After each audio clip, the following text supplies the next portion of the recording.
Hey, what's up, you guys? This is Sentai22 here. How you guys all doing? And welcome to the very first episode of Playthrough News, where I talk about different stories and news that's going on in the world, and some video game stuff as well, video game related or non-video game related. I will post them here while playing some really awesome games at the same time. Today I'll be playing a true classic, Mega Man 2. It's a really awesome game. I bought this at a flea market today, along with a lot of awesome NES games. And next week I'll probably do some with Ninja Gaiden, as well as other ones that I have in my NES library. So you could say it's a retro game playthrough news, sort of, because I'm not really doing some stuff with the newer PlayStation 3 games or Xbox or Wii stuff. I just like to keep it all school and. So anyway, there is a story that occurred 3 days ago. There is a Connecticut town that is collecting violent video games.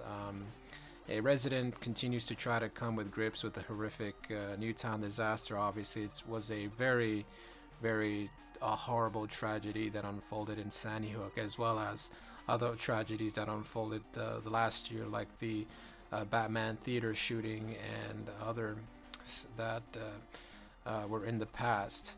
So this Connecticut town wanted to pretty much create this kind of a buyback program. Instead of guns, you return video games, and in return you get like a $25 gift card for a family attraction. Basically, there's a lot of groups: the Chamber of Commerce, the Board of Education, the Fire Department, and others that are trying to collect these violent video games and pretty much destroy them. I mean, here's my reaction. They're blaming on stuff that they do not understand. I mean, there's a similar story where this guy plays Xbox, wanted a group of people to band together to stop playing violent video games. Now, here's the thing, okay?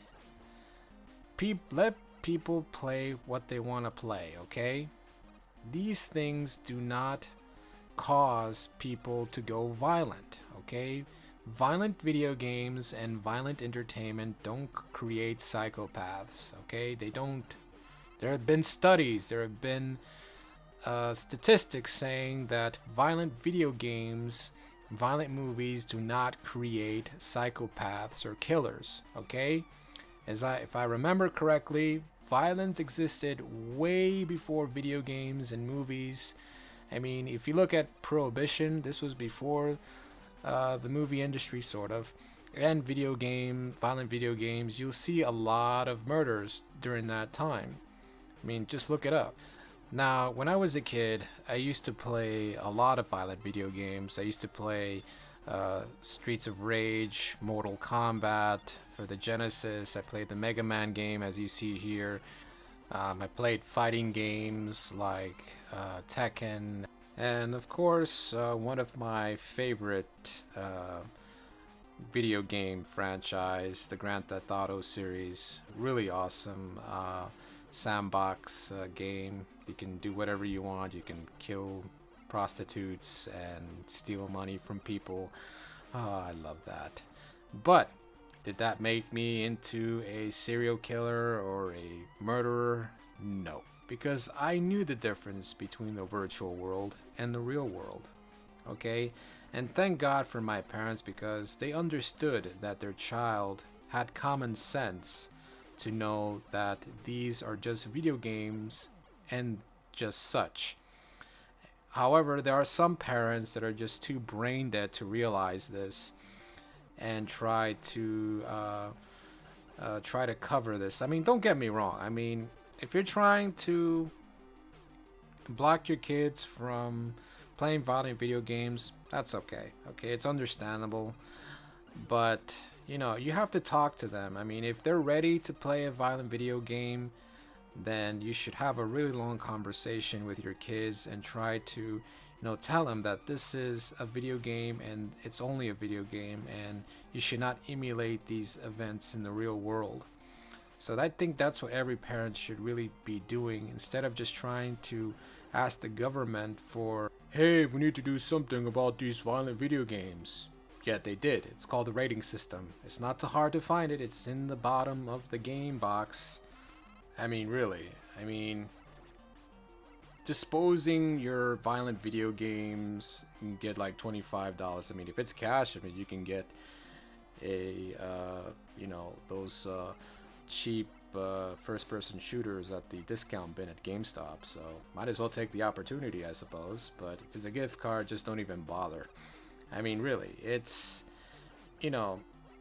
disposing violent video games will not bring the kids from Sandy Hook back from the dead, okay? That's the harsh reality. I mean, there'll always be violence, from the day we were born to the day we die. That's just how it is. Now, here's my advice to everyone, okay? We only live once, so treasure those moments every single day. If your mom makes a meal, after you finish that meal, say thank you.